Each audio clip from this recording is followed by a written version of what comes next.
Hello mga kabibig! Welcome back sa ating bagong YouTube channel. Ito ang pinakamaingay YouTuber sa balada YouTube. Ako si Kabibig, maglebag-lebag ka with evidence isinusulong ni Doc Frasco, ni Congressman Doc Frasco, ang pagbabago sa Kamara. Nako po. At itinutulak niya ang independent block. At itong independent block ang magsusulong ng pagbabago sa Kamara. Kung merong pagbabago sa Kamara, of course, dapat palitan ang House Speaker. Kasi hindi mo ma-achieve o hindi ma-achieve ni Doc Frasco ang pagbabago sa Kamara kung nakaupo pa rin si Martin Romualdez as House Speaker. So kailangan bago lahat. Kasi pagbabago sa Kamara, nako po, I'm sure itong si Albi Benitez, si Toby Tiangco, si Doc Frasco, baka sasali ito sa independent block ni Doc Frasco. Meron ding Duterte block. Naku, ang dami ng kalaban ni Martin. Yung mga kasangga ni Martin noon, ay, parang bagong kalaban ni Martin Romualdez. Knowing na itong mga kasangga ni Martin noon, ni Toby Tiangco, Albi Benitez, si Doc Frasco, may mga alas din ito kay Martin. Remember, sabi ni Toby Tiangco, totoo yung 777 or 21 million na ipinamimigay pag may noong nakaraang eleksyon, 'di ba? Pag may mga pagbabago fair or ganun, 'di ba? Totoo 'yon. Lahat ng kongresista, pagsasama doon, mabibigyan ng 777 or 21 million. So, sabi pa ni Toby Tiangco, may mga resibo ako. May mga text messages, chat messages sa grupo nila. O, di ba kami biglo? Ngayon, Doc Frasco naman, isinusulong ang pagbabago sa Kamara. So, parang kakabahan na ba si Martin Romualdez ngayon na pwede any moment from now, either after a year or after few months, hindi na siya ang nakaupong House Speaker. Ay, posible na mangyayari yun. Knowing na yung iba, malapit na ang 2028. Of course, yung ibang kongresista, mag-isip-isip na talaga, saan ako papunta? Si BBM patapos na ang termino. May bagong paparating. And I'm sure VP Sara is yung bagong paparating. So, pupunta pa ba ako sa grupo ni BBM, ni na Martin Romualdez, o pupunta ako sa bagong block na posible kabibig na maging kaalyado ni VP Sara? Diba? Hindi natin alam. Ngayon, kaaway kayo ng politiko. Later on, maging kaibigan kayo. Pero I'm sure hindi ka kaibaganin ni VP Sara, si BBM, at itong si Martin Romualdez. Sabi nga pag si VP Sara ang uupong presidente, katutak-tutak na kasong isasampa ni VP Sara kay Martin Romualdez. Nako, lalo na yung yung binulgar ni Sasrugando Sasso. Diba? So ito kabibig. Ito yung sinabi ni, nabasa ko ito sa Abante. Sabi dito, i-share ko sa inyo, baka sabihin nyo naman gawa-gawa ko lang, chismis ko lang, o ito kabibigay, i-share ko sa inyo, wait for a while. O ito, basta nyo Frasco, itinutulak independent block sa panawagang reforma sa Kamara. Bakit need to reform? Bakit may reforma ang Kamara? So far naman, mataas ang trust rating ni Martin Romualdez ayon sa Okta. Mataas ang rating ni BBM ayon sa Okta. VP Sara at Chis Escudero, bumagsak ang rating sa Okta. Talaga ba? Naniniwala kayo sa Okta? So, kung bakit nanawagan ng reforma si Doc Frasco, kung magtaas naman ang rating ni Martin Romualdez, talaga ba kabibig? Pwede namang magdrama-drama lang Eto kabibig basahin natin. Sabi dito, itinutulak ni Cebu Representative Doc Frasco ang pagbuo ng independent block sa Kamara de Representantes bilang tugon sa panawagan para sa reforma at pagbabago ng pamumuno sa loob ng Kongreso. Patalsikin talaga ni Doc Frasco. Pagbabago ng pamumuno sa loob ng Kongreso. Nako! Matapos ideklara ang pagiging independent, kinumpirma ni Frasco ang aktibo niyang pakipag-ugnayan kina Bacolod Representative Albi Benitez at Navotas Representative Toby Tiangco. Eto na. Nagsanipuwerso na yung tatlo.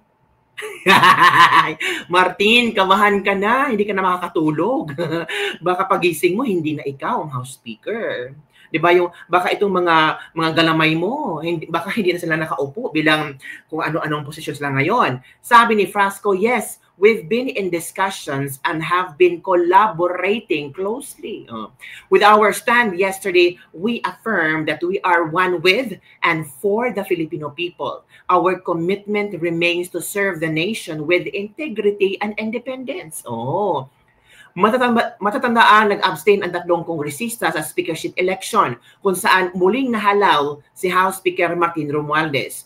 Una na ring nilinaw ni Frasco na bunsod ng kanyang paninindigan sa sariling prinsipyo ang kanyang naging desisyon. Sabi ni Frasco, this decision is grounded not in political convenience, but in principle and in my view of what the institution urgently needs.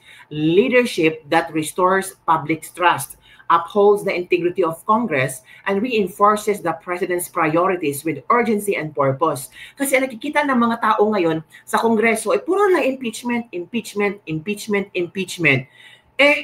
Nalulubog ng mga tao sa baha. Pero puro na sila impeachment talaga. Every now and then, may spokesperson sa impeachment na si Kuan. Sinabi yung attorney na isa. Tapos meron pa si Abante. Puro na lang ganun. Hearing about sa mga ganito, ganyan. Hearing sa mga vloggers. Yung prioridad na tungkulin nila para sa mga tao, parang nakalimutan nila. So tama din to si Frasco. Diba? Samantala, tinagaman ni Frasco ang kanyang buong suporta sa mga panukalang batas at legislative agenda ni Pangulong Ferdinand Marcos Jr. Kasabay nito ang kanyang panawagan sa pagkakaroon ng lideratong mas epektibo at nakatuon sa tunay na serbisyo para sa bayan. Yan kabibig ha, narinig nyo na ang pinupoint out ni Frasco. Talagang gusto nila ng pagbabago. Gusto nila ng bagong House Speaker. Paano yun? At nag-combine na yung 3, Albi Benitez, Toby Tiangco, Duke Frasco, they combine their powers. And feel ko kabibig, no? Para hindi halata na parang feel ko, no, may basbas ito kay Pangulong Bongbong Marcos. Kasi for me, baka nahihiya si BBM na patanggalin si Speaker Martin Romualdez. So, naghanap siya ng way para hindi halata na si BBM ang may plano nito. Pero, disclaimer lang ha, this is my own opinion. Kasi, para alam mo kung bakit, feel ko lang ha, kung bakit si Sandro ang nag-nominate, para iparamdam pa rin ni Martin na hindi siya nakalimutan ng kanyang kapamilya, na walang bahid pag-alinlangan ang ginawa ni Sandro. Pero hindi niya alam na may naglalaro sa likod niya. This is all my interpretation. Kasi Albi Benitez, Toby Tiangco, Duke Frasco, combined together. Tapos sabi nila, nakikita nila na parang iba na ang nangyayari sa Kamara. Parang hindi na. The decision is grounded not in political convenience but in principle and in my view of what the institution urgently needs. Leadership that restores public trust. It means wala talagang trust ang mga tao sa Kamara. Restore good public trust, upholds integrity of Congress, and reinforces the President's priorities with urgency and purpose. So yun ang gusto nilang marating, gusto nilang makita at maramdaman ng tao na ang Kamara is still existing. Kasi ang mga tao parang wala nang parang hindi na sila naniniwala sa Kamara ngayon eh. Feel nila na, ay, Duterte na lang ang pag-uusapan ninyo, may mga urgent na dapat unahin niyo, pero ang gusto nyo, puro Duterte, VP Sara impeachment, ganito, ganyan. So maybe nakita ito ni Frasco na kailangan itong mauna. Di ba, kabibig? So yun, kabibig. Ramdam ko talaga, may niluluto. At itong pagluto nila, delikadong hindi makakain si House Speaker Martin Romualdez. Sabi nila, ang karma, mahirap na, malapit na ang 2028, wala pa lamang legacy niya si BBM, so kailangan talaga may leadership at legacy si BBM before siya bababa sa pwesto. Diba? So ano ang iyong palagay, mga kabibig? Si Doc Frasco kaya ang bagong House Speaker at papatalsikin niya si Martin Romualdez kasi isinusulong nila ang pagbabago sa Kamara at isinusulong nila ito ang pagbabago sa pamumuno sa loob ng Kongreso. Agoy, ramdam ko, Martin. Ingatan mo ang trono mo kasi hindi mo alam, pagising mo, wala ka ng trono. Yun lang kabibig. Don't forget to like, subscribe, and share this video. Parang bola na yan.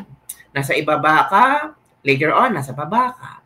Ang problema man, kung nasa baba ka, tapos ilulugmok ng lugmok ka, at makakarma ka. Yun lang kabibig. Bye everyone. See you next time.